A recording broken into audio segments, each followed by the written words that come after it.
Fala pessoal, sejam muito bem-vindos a mais um episódio do podcast A Escada para o Sucesso. Motivos geram ações. E hoje, em decorrência do atual risco de conflito entre a Venezuela e a Guiana, eu vou iniciar uma série de episódios onde eu vou trazer informações sobre não só essa situação, mas também sobre outras 10 áreas de conflitos históricos regionais aqui na América do Sul. Eu sou Hélder Queiroz. Vocês já me conhecem como educador financeiro, mas eu também possuo o curso de Comando e Estado-Maior do Exército, sou pós-graduado em bases geohistóricas para formulação estratégica e diplomado pela Escola Superior de Guerra em Altos Estudos de Defesa. Vamos subir juntos os degraus do sucesso pelo conhecimento. Galera, essa série está imperdível. Vão ser 11 episódios de resgate histórico para que a gente tenha um embasamento para entender não só esse conflito entre Venezuela e Guiana, mas também outros que ocorreram e que podem voltar a ocorrer, e o que a gente espera que não aconteça. Esse episódio está jóia, e a única coisa que eu te peço, se você estiver me assistindo no YouTube, para curtir, compartilhar e seguir o canal. E se você estiver me ouvindo no Spotify, nos avalie com 5 estrelas e responda a enquete que está logo aqui abaixo. Você acha que a Venezuela vai partir para cima da Guiana ou vai ficar só na ameaça indireta mesmo? A gente vem acompanhando com preocupação o agravamento da tensão geopolítica entre Venezuela e a Guiana. Essa disputa já tem séculos, envolvendo aí arbitragens, mediações e decisões que tentaram resolver a situação. E agora a Venezuela tem endurecido em suas ameaças. Nesse último domingo, dia 3 de dezembro, Caracas convocou um referendo onde os eleitores venezuelanos concordaram em usar todos os meios para redefinir a fronteira do seu país. A consulta teve 5 perguntas. Você rejeita a fronteira atual? Você apoia o Acordo de Genebra de 1966? Você concorda com a posição da Venezuela de não reconhecer a jurisdição da Corte Internacional de Justiça? Você concorda de a Guiana usar uma região marítima sobre a qual não há limites estabelecidos? E a última pergunta, você concorda com a criação do Estado Guiana Essequiba e com a criação de um plano de atenção à população desse território que inclua a concessão da cidadania venezuelana, incorporando esse estado ao mapa do território venezuelano? E aí, pessoal, o governo fez uma campanha para que a população respondesse sim 5 vezes. E isso incorporaria uma área de 160 mil quilômetros quadrados localizada a oeste do rio Essequibo, que hoje corresponde a cerca de 75% do território da Guiana. Para a gente entender melhor, vamos fazer uma breve caracterização dos dois países. A Venezuela faz fronteira a oeste com a Colômbia, a leste com a Guiana e a sul com o Brasil. Tem mais de 900 mil quilômetros quadrados, que equivale à área do Mato Grosso. A população é de 28 milhões de pessoas, que é 2/3 da população do estado de São Paulo. Já a Guiana possui fronteira a leste com o Suriname, a oeste com a Venezuela e a sul com o Brasil. Tem cerca de 215 mil quilômetros quadrados, que é um pouco menor do que o estado de Roraima. E tem uma população de 810 mil pessoas, que é praticamente a população do Acre. No campo militar, fizemos um rápido comparativo baseado em fontes abertas, ou seja, na internet. De acordo com dados da CIA divulgados pelo Valor Econômico, a Venezuela conta com cerca de 150 mil militares na ativa, distribuídos em 21 brigadas ao longo do país. A Marinha venezuelana tem 2 fragatas, 4 navios patrulha e 2 submarinos. A Força Aérea tem cerca de 50 caças de origem russa e americana. Esses últimos têm problemas de manutenção devido às sanções de Washington. Ainda de acordo com essas informações, a Guiana tem apenas 3 mil militares na ativa com equipamentos antigos. A Marinha tem uma embarcação offshore e alguns barcos patrulha. e a Força Aérea não tem nenhuma aeronave, segundo esses dados. E para a gente entender tudo isso, pessoal, precisamos voltar no tempo. A região das Guianas foi descoberta pelos espanhóis e ocupada por holandeses que se fixaram a partir de 1663 ao longo da costa do atual Suriname. Em 1803, os ingleses se apoderaram das regiões de Essequibo, Demerara e Berbice, que hoje materializam a atual Guiana. Em 1811, a Venezuela se tornou independente da Espanha. Em 1814, por tratado, a área foi cedida definitivamente aos ingleses nas guerras napoleônicas. Ao longo dos anos, pela dificuldade de acesso da selva, não havia ocupação efetiva da área, apenas alguns exploradores espalhados em alguns pontos. Em 1834, a coroa britânica contratou um explorador chamado Robert Schomburgk para demarcar a fronteira. E aí ele traçou uma linha desde o rio Moruca até Essequibo, e uma segunda linha em 39, que gerou a migração de colonos britânicos para o oeste de Essequibo. Isso aí, pessoal, gerou a primeira reclamação da Venezuela diante da Grã-Bretanha.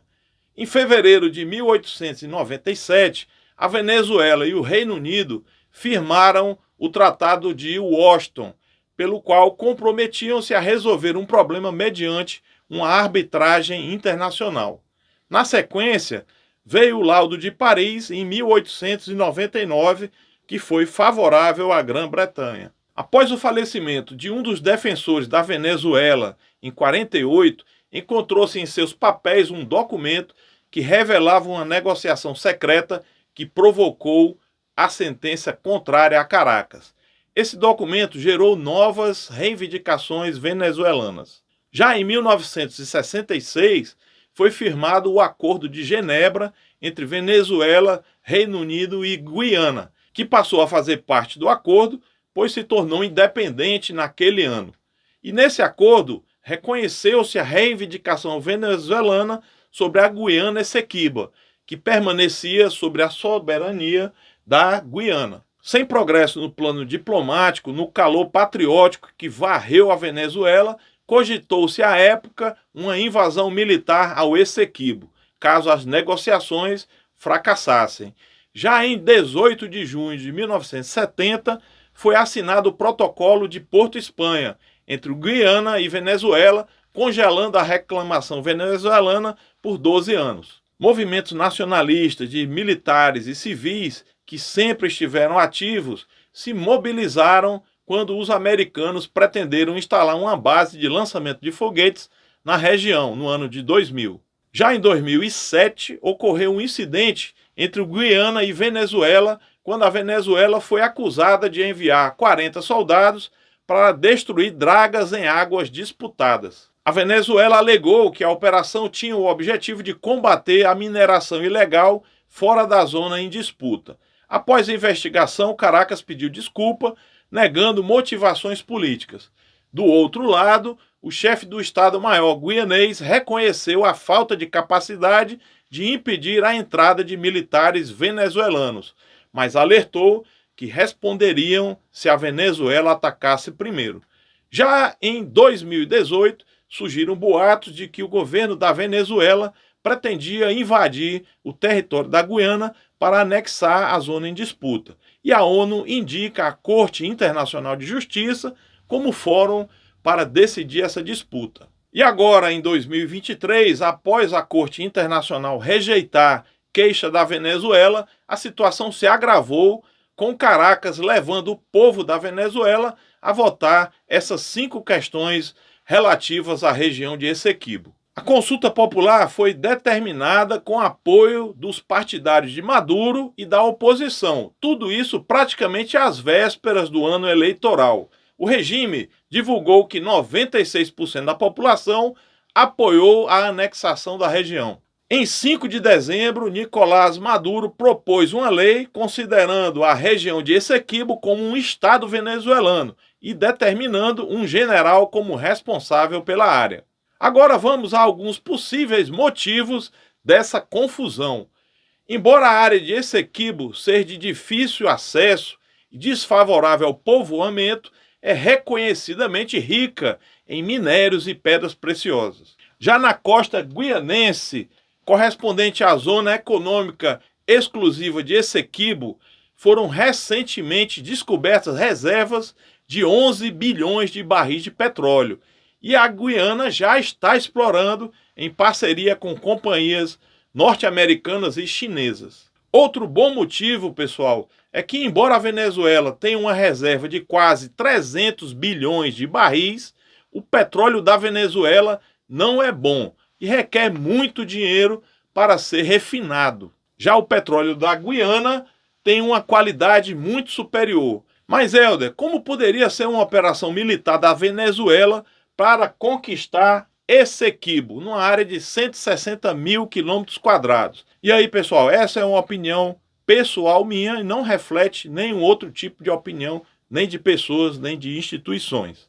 Militarmente falando, quando a gente analisa a hidrografia, o relevo, a vegetação e a malha rodoviária e hidroviária da área, se vê uma grande dificuldade de locomoção de tropas por terra, partindo aí da Venezuela para a área de litígio. A fronteira entre a Venezuela e a Guiana é formada por selva e não há estradas e nem rios navegáveis penetrantes, o que inviabiliza o deslocamento de viaturas blindadas e limita ou impede o deslocamento de tropas a pé. Além disso, pessoal, o terreno dificulta o apoio logístico e, em consequência, o envio de suprimentos necessários à manutenção das tropas em combate. E tudo isso inviabiliza essa manobra. Restariam algumas opções, como, por exemplo, realizar uma operação com tropa aeromóvel ou tropa paraquedista. Isso aí com o objetivo de conquistar pontos em profundidade, com o objetivo de isolar a área em litígio e impedir ou bloquear o acesso das tropas guianenses à área conquistada. Além disso, a Venezuela poderia fazer um bombardeio com seus caças Su-30 nos pelotões de defesa da Guiana na área de fronteira. Outra opção adicional seria realizar a negação do uso do mar, o controle de áreas marítimas, a projeção de poder e assaltos anfíbios ao longo do litoral de Essequibo. E com essas possibilidades, ontem, dia 7 de dezembro, a Embaixada dos Estados Unidos na Guiana anunciou exercícios aéreos militares em Essequibo, com sobrevoos na área de Essequibo e no resto do território guianense. Rapidamente, o ministro do Poder Popular para a Defesa, Vladimir Lopes, já classificou as ações americanas como uma provocação. E essa ação americana é um ato de dissuasão para desencorajar qualquer tipo de agressão à Guiana. Como já vimos naquela rápida comparação das capacidades bélicas dos dois países, esse conflito armado hipotético entre Venezuela e Guiana colocaria no fronte poderes de combate muito assimétricos, tanto em efetivos quanto em meios. Então, pessoal, como vimos, essa área está em litígio há muitos séculos. Então, na minha opinião, eu acredito que uma ação militar venezuelana na Guiana é possível, mas é improvável devido às sanções internacionais que estão em vigor e aquelas que podem vir decorrente de uma ação militar direta, ou seja, de uma invasão para a conquista do território da Guiana. Estamos finalizando, mas antes eu te peço que avalie esse episódio com 5 estrelas aqui no Spotify, curta, comente, compartilhe, siga o nosso canal no YouTube e responda a enquete com a sua opinião. Você acha que a Venezuela vai partir para cima da Guiana ou vai ficar só na ameaça indireta mesmo? Muito obrigado por me assistir e me ouvir no podcast A Escada para o Sucesso. Motivos geram ações. Vamos subir juntos, galera, os degraus do sucesso pelo conhecimento. Um forte abraço e até amanhã!